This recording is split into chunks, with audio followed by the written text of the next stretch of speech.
Hi everyone, I'm immigration lawyer John Khosravi. Thank you so much for joining us today for our regular 5 p.m. Pacific time, Wednesday live Pacific time in Los Angeles time, 5 p.m. Today's April 7th. We're live on various YouTube channels, on LinkedIn, on Facebook, and on TikTok taking questions. My assistant, my great assistant Erica, is going to take your questions and relay them to me. Hopefully I give some good answers. General information only. It's not official legal advice. And so we're going to talk a little about what's going on in the immigration system as well. Huge delays happening in some areas, and some things are much faster. I'm going to talk about my experience. Now, a cool thing I want to mention is I've started a raffle. So if you're watching this, the live broadcast of this, and you want to have a consultation, potentially a free consultation, there's a raffle. What you do is on one of the YouTube pages only, on JK Law Firm YouTube page, or JK Immigration Clips YouTube page, like, subscribe, and leave a comment and say I want a consultation. Just let me know. I'll randomly pick one person and you get a 15-minute free video consultation so we can quickly, in private, talk about your immigration case. Only if you comment while the show is live. Once we go off in half an hour, I'm going to see who mentioned it. Only those people. So with that, let's get it started.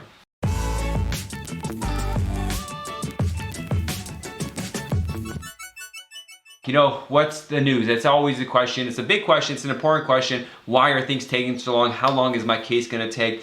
Well, on the embassy side, there's no good news. Things aren't, they say they're going to go faster. They say they're opening up. But in reality, there's no answer to that, to how long it's going to take. So be prepared for more and more delays there. On the U.S. side, things are starting to change. We're getting adjustment of status interviews. We're getting citizenship cases come up for their appointment much faster than before. I have some citizenship cases in Los Angeles. We filed the case in January. Right now it's April. They got their interview. That's really fast. It was like this before the pandemic, but it's happening again. The same I'm seeing with removal of conditions. So when you get married and your marriage is new, you get a 2-year green card because at the 2-year mark, they want to check again to make sure your marriage is real. It isn't a fake relationship. And so what's happening is, what we're seeing is these kind of cases usually take anywhere from 1 year to a year and a half at least to adjudicate. And it's still taking that much for like 70% of cases. But here and there, I'm getting cases done in 6 months, which is wonderful. It's very inconsistent. And there's nothing that I could say in the case that like I say, oh, this one's better, this is the reason. There's nothing there. So I don't have any way to judge why one case, removal of conditions or citizenship case, is taking 6 months or less, and another is taking a year and a half. It makes no sense. There's no consistency to it. I could see that that'd be a reason for it, but it's happening. So that's some positive news in the midst of all of this. So let's get some questions.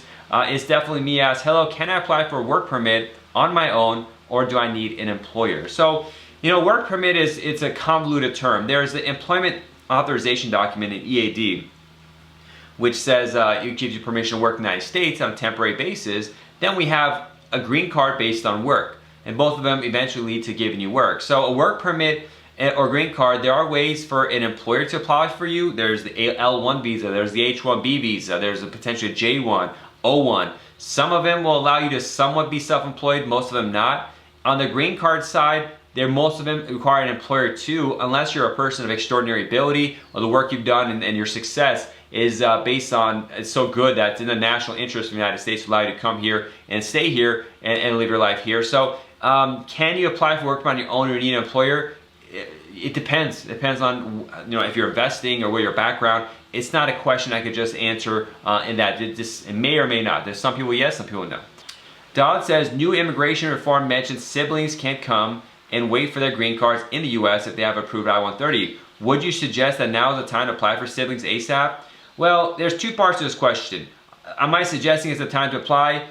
Regardless of whether this rule actually happens or not, which very, very, very unlikely that they'll have a rule that says your siblings can come stay here while case is pending. I would bet money that's not going to happen. But you should just do it anyways. Because when you apply for a sibling, it takes so long. The sooner you start, the better. So when you're a U.S. citizen, you can apply for a green card for your brother and sister. It takes 10, 15, 20 years at least. Depending on which country you're from, it could be longer. But if you're interested in that, the sooner you get started, the better. So I would definitely recommend doing that and having that ready, regardless of whether this reform passes or not, because who knows if it's actually going to happen.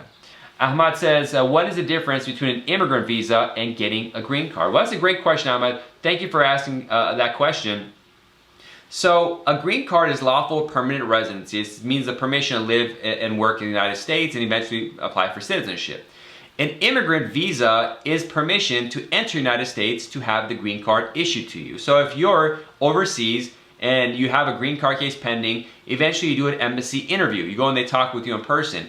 If you're approved, they'll go back and then issue a visa stamp in your passport. They'll take your passport, put a stamp in there that says immigrant visa. You don't have a green card yet. You have to enter the United States, pass the CBP, the port authorities, and once they let you through, that immigrant visa turns into a green card, and they'll actually mail you another green card, but the stamp will hold you over. But that entering the United States triggers it.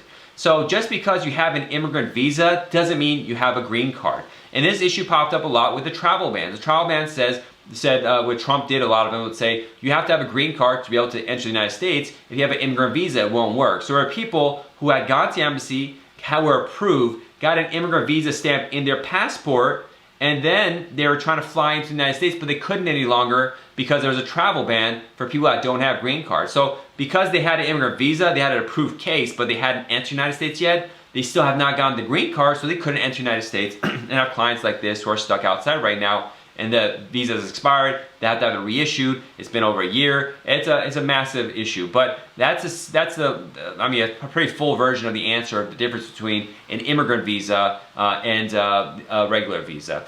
Well, we asked, my interview tomorrow, green card based marriage, I have stop sign ticket, speeding ticket. Do they consider an affiance? I'm not sure what to say. Both the tickets I haven't taken care of, I paid for them. So, the application for adjustment of status from I-485 was updated a couple years ago, and it included a question about citations. Now, if you got a speeding ticket, a stop sign ticket, running a stop sign, those are called citations as well. So I do mention them in the form I-485 and bring it up at the interview. It shouldn't be a problem, but have evidence that you have paid these tickets and you take care of them. Now, if you have like 20 tickets and you're constantly speeding and stuff, that could look bad and that could be a moral character issue. But if you have one stop sign ticket and a regular speeding ticket, just have proof with you paid them, and I do mention them, but it shouldn't be a problem. Amit says, do I lose my H1 status if I use my EAD advanced parole? So this person has an H1B work visa and they got a work permit based on some green card case. So what happens if they work at another job with their work permit? What happens to the underlying H1B? Well, there's a divergence of opinion on this. My opinion and the guidance I give my clients on this is if you use your work permit to do work other than what was within the H1B, essentially you're abandoning the H1B, you're going to lose the H1B and it's invalidated. And that's what I hold my clients to.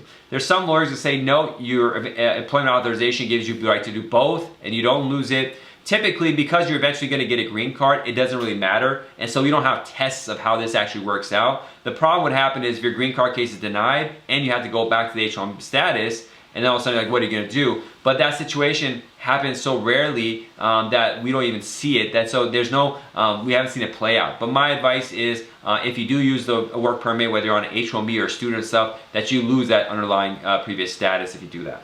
Paranoid Android Irregular asks, is a reentry permit for those staying outside for more than 6 months or 12 months? Well, actually, a reentry permit is for those people who are staying up to 24 months. So sometimes people have a green card. When you're a green card holder, you're supposed to be living and residing in the U.S., but sometimes you can't. You have some work, family stuff that require to be outside the United States for more than 6 months, more than 12 months.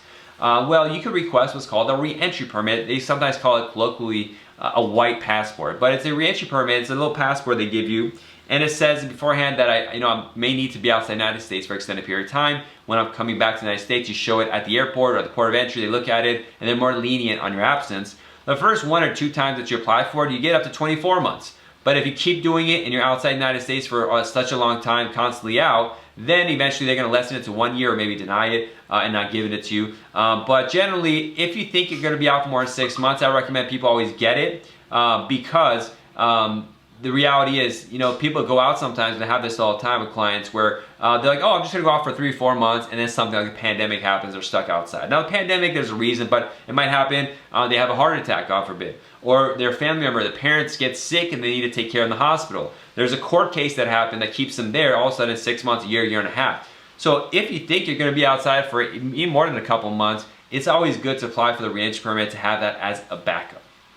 Kenneth says, if I filed an I-130 for my daughter under 21 as a U.S. citizen, do I need an affidavit to support I-864? yes, any person who's going to be the beneficiary of an I-130 needs to have an affidavit of support from the petitioner or a joint sponsor, with minor exceptions. For example, if your daughter is able to become a citizen upon entry into the United States, if she's overseas, and get a green card, that's an exemption. So in your case, that might be it. Then she won't need to have a affidavit of support. There's an exemption for that.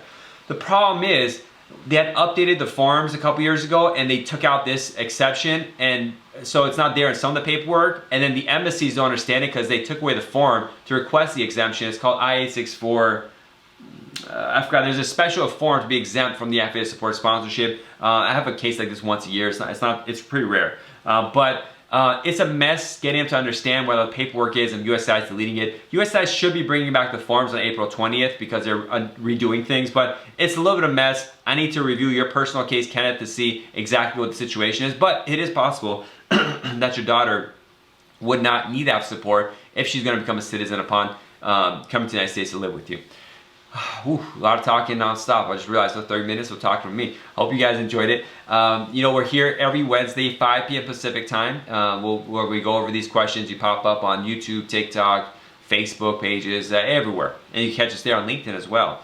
And so we're going to pick 1, 2, or maybe even 3. Who knows? We'll reach out to a couple random people that took part in the raffle for a free 15-minute consultation. I'll reach out to you soon. I'm going to go have some tea, give this throat rest a little bit, maybe take a quick nap. Who knows? Actually, I've got consultations coming up, so I can't be out too long. But I'll follow up with you and I'll choose someone. Thank you so much for everyone listening. God bless, be safe, and see you all next week. Bye-bye. I hope you enjoyed this educational video. We have a second channel with much more information as well at JQK Immigration Clips. Please check that out. Also, you'll find our social media site has a lot more videos, images, and information about the U.S. immigration process. Please check those out on the various social media websites.